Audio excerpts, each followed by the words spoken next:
Gaja, Pulipandi, snake Babu, Ramu 4 பேரு close friends. வெட்டியா பேசுறது அவங்க வேலை. ஒரு நாள் ராமு மரபொந்துல ஒரு மேப் இருக்கு. அந்த மேப்ல புதையல் எங்க இருக்கு அப்படிங்கிற ஒரு க்ளூ இருக்கு. அவன் எப்படி படிப்பான்னு பாக்குறீங்களா? He is a post graduate, he knows. 4 பேரும் அந்த புதையலை தேடி போறாங்க. புலிப்பாண்டி காலில் அந்த புதையலுக்கு அடுத்த க்ளூ தட்டுப்படுது.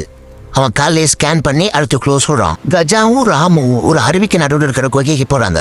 கஜா தூக்கி போட ராமு ஸ்பைடர் மேன் மாதிரி பறந்து போய் அந்த குகைக்குள்ள போறான். அங்க அந்த குகைக்குள்ள பார்த்தா ஸ்னேக் பாபுவோட பாட்டி தான் அந்த புதையலை பாதுகாக்கிறாங்க. விஷயம் தெரிஞ்சவங்க வேலைக்கு போக இவங்க அந்த பெட்டிக்குள்ள என்ன எதிர்பார்த்தாங்கன்னா வைரம், வைடூரியம், தங்கம் இந்த மாதிரிலாம் இருக்கிற எதிர்பார்த்தாங்க. அந்த பெட்டியை திறந்து பார்த்தா அதுக்குள்ள இருக்கிறது எல்லாமே மேஜிக் ஷீட்ஸ். அந்த மேஜிக் ஷீட்ஸை போட்டவங்கன்னா ஒரு காடே உருவாகுச்சு. அதை 4 பேர் பார்த்து சந்தோஷப்பட்டாங்க.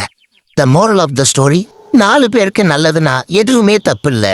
நல்லதே செய்வோம். நன்றி.